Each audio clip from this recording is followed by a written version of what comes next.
नेहा इधर आ। जी मम्मी जी। चल रिया के पैर दबा, इसके पैरों में दर्द हो रहा है, ये प्रेग्नेंट है, तुझे इसकी परवाह करनी चाहिए।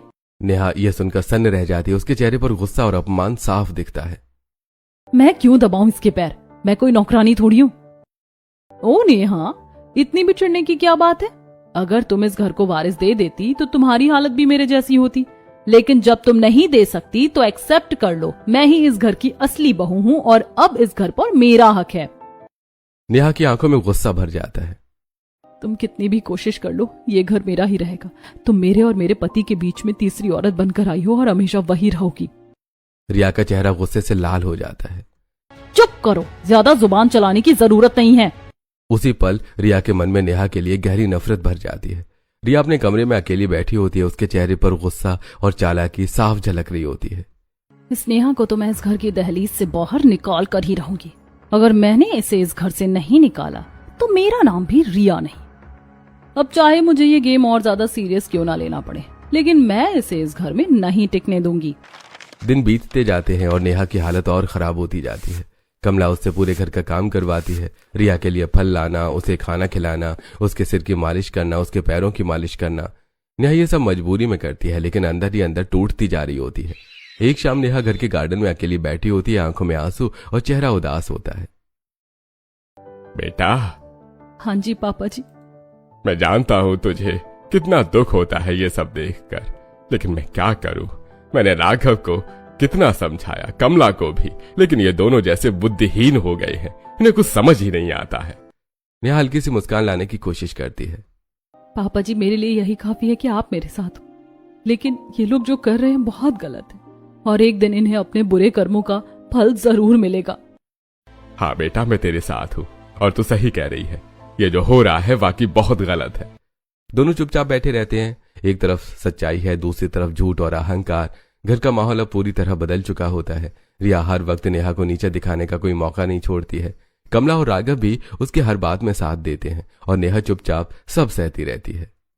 नेहा, जरा पानी तो लाना, और हाँ, ठंडा होना चाहिए। ठीक है। नेहा चुपचाप पानी लेकर आती है। रिया उसे ऊपर से नीचे तक देखकर हल्का सा मुस्कुराती है, जैसे उसे अपमानित करने में मजा आ रहा हो। एक दिन रिया राघव के पास जाती है। राघव, मुझे शॉपिंग करनी है, कुछ पैसे चाहिए। हाँ बेबी, जितने चाहिए ले लो। राघव तुरंत उसे मोटी रकम दे देता है। रिया खुशी खुशी चली जाती है। थोड़ी देर बाद नेहा हिम्मत करके राघव के पास आती है। राघव, मुझे कुछ पैसे चाहिए थे, घर के कुछ सामान के लिए। मेरे पास फालतू पैसे नहीं है, जो चाहिए मम्मी से मांग लो। नेहा चुप हो जाती है। उसकी आंखों में आंसू आ जाते हैं, लेकिन वो कुछ नहीं कहती।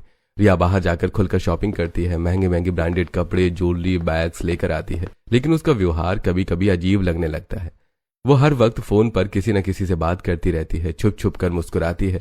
एक दिन रिया अपने दोस्तों के साथ कैफे में बैठी होती है। सब हंसते बोलते बातें कर रहे होते हैं। और बता, तेरा नया शिकार कैसा चल रहा है? नया शिकार तो बहुत अच्छे से मेरे जाल में फंस गया है। अब तो मेरी और उसकी शादी भी हो चुकी है। अब देखते हैं ये रिश्ता कितने दिन तक चलता है। तुझे बिल्कुल भी डर नहीं लगता? अगर किसी दिन तुझे किसी ने पकड़ लिया तो? पकड़ लिया तो पकड़ लेने दो, मैं किसी से डरती थोड़ी ना हूँ। रिया की बातों में साफ झलकता है कि उसके लिए ये रिश्ता सिर्फ एक खेल है। घर में एक दिन दोनों रिया और नेहा आमने सामने खड़ी होती हैं। नेहा, पता चल रही है ना तुम्हारी औकात इस घर में क्या है? औकात तो तुम्हें मैं बताऊंगी, तुम बस देखती रहो। तुम इस घर की दहलीज पर ज्यादा दिन टिकने वाली नहीं हो। मैं एक दिन तुम्हें इस घर से बाहर निकाल दूंगी। निकाल कर दिखाना, मैं भी देखना चाहती हूँ तुम्हारी हिम्मत। मैं इस घर की पहली बहू हूँ और पापा जी मुझे सपोर्ट करते हैं। वो कभी मुझे इस घर से जाने नहीं देंगे। ठीक है, मैं तुम्हें चैलेंज देती हूँ। बहुत जल्द तुम्हें पता चल जाएगा कि कौन तुम्हारे साथ है और कौन नहीं। कुछ दिन बाद कमला पड़ोस की औरतों के बीच बैठी होती है। रिया भी उसके साथ होती है। उसके पेट पर हाथ रखा होता है। देखो, आप कह रही थी ना कि मेरे घर में वारिस नहीं हो सकता। देखो, मेरी बहू आ गई है, अब ये मेरे घर को वारिस देगी। इसका 5वां महीना चल रहा है। बस कुछ ही महीनों में मेरे घर में भी बच्चे की किलकारी गूंजेगी। कमला जी, आपने अपनी पहली बहू को तो एक तरफ कर दिया और दूसरी के ऊपर इतना घमंड कर रही हो। कम से कम नेहा की थोड़ी इज्जत तो कर लो। जब वो हमारे घर को कुछ दे ही नहीं सकती तो मैं उसकी इज्जत क्यों करूं? और ना ही वो मेरी कुछ लगती। मेरी असली बहू तो रिया ही है। नेहा दूर खड़ी ये सब सुन रही होती है। उसकी आंखों में आंसू होते हैं। कुछ तो मम्मी जी मुझसे पहले से ही चिढ़ती रहती थी, लेकिन जिस दिन से ये रिया आई है अब तो उन्होंने मुझे नजरअंदाज करना शुरू कर दिया है। रात को घर में सब सो चुके होते हैं। हल्की लाइट जल रही होती है। राघव अपने कमरे में बेड पर बैठा फोन चला रहा होता है। रिया उसके पास आकर बैठती है और उसके चेहरे पर हल्की नाराजगी साफ दिख रही होती है। राघव, आप इस नेहा को इस घर से निकाल क्यों नहीं देते? क्या? अरे नहीं, रहने दो उसे। रहने दो मतलब? वो मुझे बिल्कुल अच्छी नहीं लगती, हर वक्त ताने देती रहती है। अच्छी तो वो मुझे भी नहीं लगती, लेकिन मैं कुछ नहीं कर सकता। तो क्या मैं उसे ऐसे ही बर्दाश्त करती रहूं? देखो, उसके परिवार वालों को पापा बहुत सालों से जानते हैं। मैं उसे ऐसे घर से नहीं निकाल सकता। और वैसे भी तुम्हें पता है प्रेगनेंसी में कितना ध्यान रखना पड़ता है। वो तुम्हारा सारा काम कर रही है, रहने दो उसे। रिया का चेहरा गुस्से से सख्त हो जाता है। उसे समझ आ जाता है कि राघव से उसे कोई मदद नहीं मिलने वाली। ठीक है, जैसा आपको सही लगे। राघव फिर से अपने फोन में लग जाता है। उसे अंदाजा भी नहीं होता कि रिया के दिमाग में क्या चल रहा है। रिया चुपचाप उठकर खिड़की के पास चली जाती है। बाहर अंधेरा होता है और उसके चेहरे पर एक खतरनाक मुस्कान आ जाती है। अगर ये खुद इसे तलाक नहीं दे सकता तो अब ये मुझे ही करना होगा। मैं इसे इस घर से निकाल कर ही रहूंगी, चाहे मुझे कोई भी चाल क्यों ना चलनी पड़े। अगली सुबह घर में हलचल शुरू हो चुकी होती है। नेहा रसोई में काम कर रही होती है। तभी ऊपर से रिया सीढ़ियों से नीचे उतर रही होती है। उसके चेहरे पर एक अजीब सा आत्मविश्वास और चालाक मुस्कान होती है। नेहा, आज तुम्हारा काउंटडाउन खत्म होता है। आज तुम इस घर की दहलीज से बाहर निकल कर ही रहोगी। अचानक रिया खुद ही संतुलन बिगाड़कर सीढ़ियों से गिर जाती है। वो जोर से नीचे गिरती है और तुरंत चिल्लाने लगती है। मम्मी जी बचाइए, देखिए नेहा ने मुझे धक्का दिया, ये मेरे बच्चे को मारना चाहती है। आवाज सुनते ही घर के सारे लोग दौड़ते हुए वहां आते हैं। नेहा भी घबराकर रसोई से बाहर भागती है। मम्मी जी, मैंने कुछ नहीं किया, ये झूठ बोल रही है। रिया जमीन पर पड़ी रोने का नाटक कर रही होती है। पेट पकड़कर लेट रही होती है। नहीं, मैंने देखा है तुम इसे बहुत ज्यादा चिढ़ती हो। और रिया तो पहले ही कह रही थी कि तुम उसे परेशान करती हो। तुम उसे बर्दाश्त नहीं कर पा रही थी। आप पागल हो गए हैं क्या? मैं किसी के बच्चे की जान क्यों लूंगी? मैंने ऐसा कुछ भी नहीं किया। हाँ, ये तो है ही कलमुही। ये चुड़ैल हमारे घर को बर्बाद करना चाहती है। खुद तो घर को वारिस नहीं दे सकी, अब जब रिया प्रेग्नेंट हो गई है तो उसके बच्चे को भी मारना चाहती है। नहीं कमला, ऐसा नहीं हो सकता। नेहा ऐसा कभी नहीं कर सकती। अभी भी आपकी आंखों की पट्टी नहीं हटी? इस गवाह नेहा को देखिए, यही है सबकी जड़। कमला गुस्से में नेहा की तरफ बढ़ती है। जा, इस घर से निकल जा। अब तू इस घर में एक पल भी नहीं रह सकती। तूने मेरे वारिस को मारने की कोशिश की है, निकल जा यहाँ से। पूरा घर चुप खड़ा होता है। कोई नेहा का साथ नहीं देता। सब बस तमाशा देखते रहते हैं। प्रीतम जी मजबूरी में खड़े होते हैं। उनकी आंखों में आंसू होते हैं। बेटा मुझे माफ कर देना, मैं कुछ नहीं कर पा रहा। नेहा चुपचाप अपने कमरे में जाती है। अपना बैग पैक करती है। हर सामान के साथ उसकी यादें जुड़ी होती हैं। हर कदम पर उसका दिल टूट रहा होता है। नेहा बैग लेकर बाहर आती है, दरवाजे की तरफ बढ़ती है। रिया उसे देखते हुए हल्की सी आंख मारती है और धीरे से बाय करती है। उसके चेहरे पर जीत की मुस्कान होती है।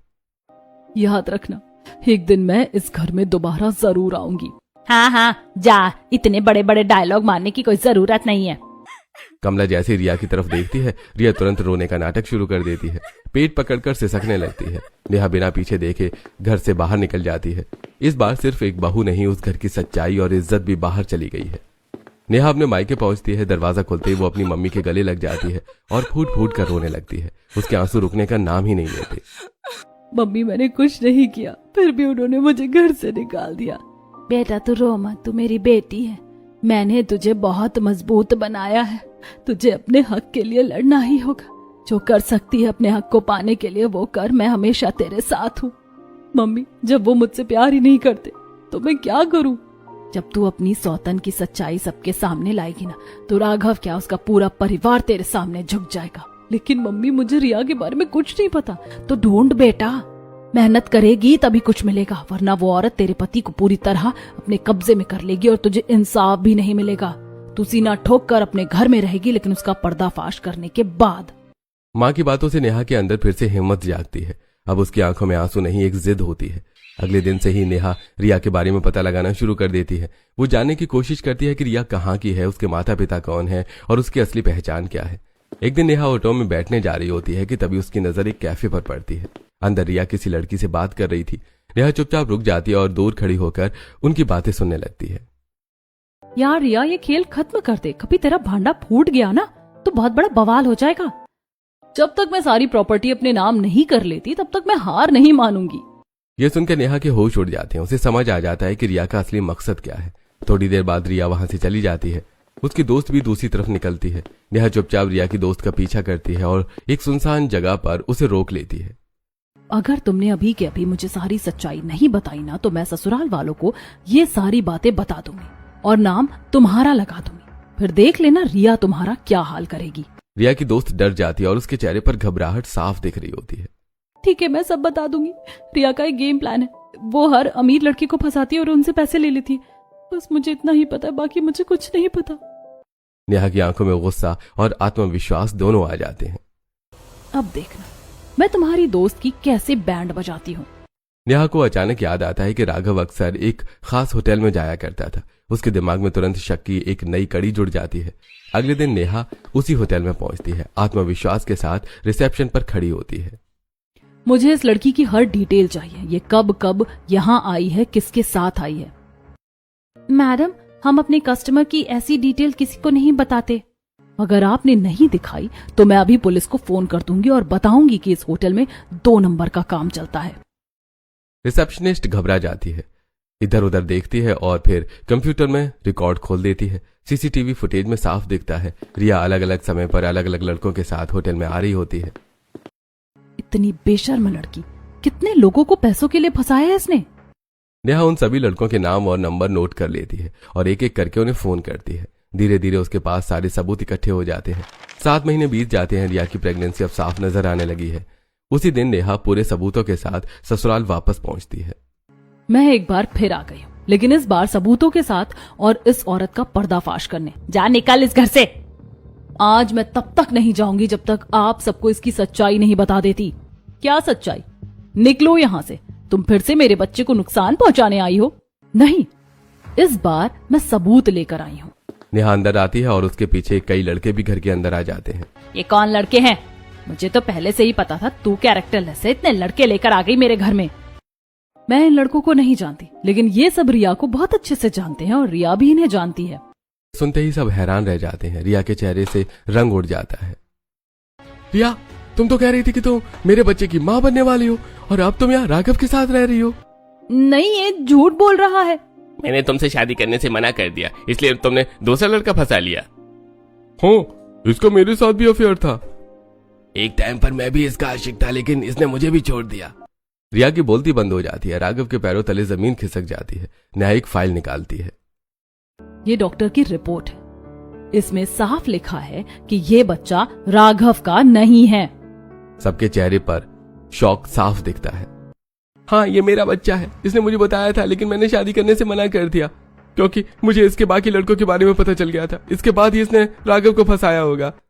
राघव जमीन पर बैठ जाता है, सिर पकड़ लेता है। ये सब क्या था रिया? मुझे पहले से ही पता था ये लड़की हमारे घर के लिए सही नहीं है। अब रिया रोने लगती है। उसकी हिम्मत टूट जाती है। हाँ, मैं ये सब पैसों के लिए करती थी। हर लड़के से कुछ महीनों का रिश्ता बनाती थी, उनसे पैसे और गिफ्ट लेकर आगे बढ़ जाती थी। मुझे नहीं पता था कि इस बार मैं प्रेग्नेंट हो जाऊंगी। और जब मुझे राघव के बारे में पता चला कि वो अमीर है और उसकी बीवी के बच्चे नहीं है, तो मैंने सोचा क्यों ना इस बच्चे का इस्तेमाल करके उसकी प्रॉपर्टी अपने नाम कर लूं। निकल जाओ इस घर से। तुम जैसी लड़की को मैं अपनी बहू नहीं मान सकती। प्लीज मुझे माफ कर दीजिए। लेकिन इस बार कोई उसकी नहीं सुनता। उसे उसी तरह घर से निकाल दिया जाता है जैसे उसने नेहा को निकलवाया था। रिया के घर से निकलते ही पूरा घर जैसे एकदम शांत हो जाता है। अभी कुछ देर पहले जहां चीख पुकार थी, अब वहां सिर्फ पछतावा और शर्म बची थी। कमला के हाथ पांव कांप रहे थे, आंखों से आंसू रुक नहीं रहे थे। वो धीरे धीरे नेहा के पास आती और हाथ जोड़कर कहती है, बेटा मुझे माफ कर दे, मैंने तेरी एक भी बात नहीं सुनी। मैंने तुझे बहुत गलत समझा। राघव भी पूरी तरह टूट चुका होता है। वो नेहा के पैरों में गिर जाता है। नेहा, मुझे माफ कर दो। मैंने तुम्हें हमेशा गलत समझा। मैंने तुम्हें कभी वो इज्जत नहीं दी जिसकी तुम हकदार थी। नेहा की आंखों में आंसू होते हैं, लेकिन इस बार वो कमजोर नहीं, मजबूत दिख रही होती है। जब मैं आप लोगों को समझाने की कोशिश कर रही थी, जब मैं इतनी मेहनत कर रही थी इस रिश्ते को बचाने के लिए, तब आपने मेरी एक भी बात नहीं सुनी। नेहा बिना कुछ बोले अपने कमरे में चली जाती है। कमरे में हर चीज उसकी यादों से भरी होती है। वो अपना सामान, अपने कपड़े, अपनी छोटी छोटी चीजें सब एक सूटकेस में पैक करने लगती है। नेहा सूटकेस लेकर बाहर आती है। कमला और राघव दोनों उसे रोकने के लिए आगे बढ़ते हैं। बेटा तू कहाँ जा रही? कहीं मत जा, यहीं रह जा। नेहा, तुम कहीं नहीं जा रही हो। मैं तुम्हारे आगे हाथ जोड़ता हूँ, तुम्हारे पैरों में पड़ता हूँ, बस मुझे एक मौका दे दो, मैं सब ठीक कर दूंगा। नेहा कुछ पल के लिए रुकती है और फिर धीरे से उनकी तरफ देखती है। एक रिश्ता प्यार से चलता है और इस रिश्ते में मुझे ना प्यार मिला ना इज्जत, और भरोसा आपने तोड़ ही दिया, तो मैं इस रिश्ते में रहकर क्या करूंगी? अब इस घर में मेरी कोई वैल्यू नहीं बची है। नेहा दरवाजे की तरफ बढ़ने लगती है। नेहा प्लीज मुझे एक और मौका दे दो। अब कुछ नहीं हो सकता, बहुत देर हो चुकी है। जो प्यार था अब वो नफरत में बदल चुका है, और एक नफरत वाले रिश्ते को दोबारा शुरू करने का कोई मतलब नहीं होता। आपने मुझे बहुत नीचे गिराया है और अब मैं इस खोखले रिश्ते को दोबारा नहीं जी सकती। नेहा घर के बाहर निकल जाती है।